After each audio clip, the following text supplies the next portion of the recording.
Halloween back in the early 1990s. It's very dark. I'm driving here with my daughter.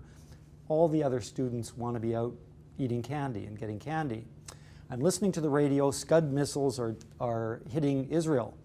I arrive here, I come in, and sure enough, there's no other students, just Catherine. Shelley's out in the room there. Shelley comes out and says, "Catherine, come on in. Teachers are a class, one-on-one for 1 hour. You would have never known whether there was one child there or 20. That's why we've stayed." Well, when you sit here through the year and you watch your kids developing their technique finally into a dance, then you go to this thing called the recital. Started out smaller in the playhouse, ended up bigger at the concert hall.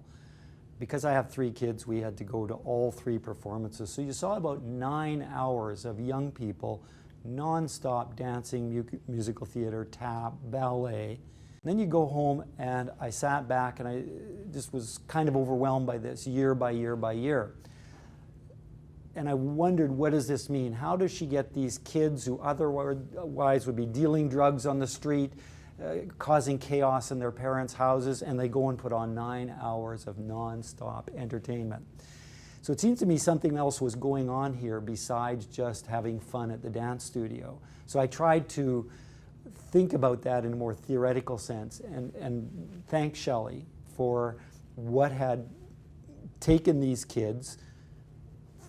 I think there's over 1,000 each year who dance here, and brought them into those coherent 9-hour, right on time festival of dance.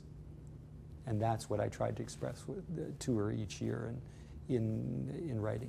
Catherine was, my oldest, is known as the least flexible dancer in her class.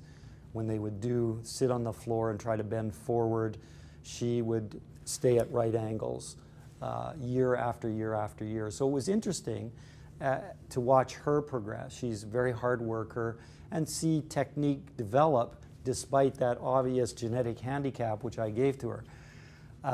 Christopher, who's the boy who went to school here, he was interesting because, you know, when you're in the 1980s, we weren't that familiar with boys going and learning dance, musical theater, tap, and even ballet to learn technique. And it was just fascinating to watch a young man find a way of melding into the school.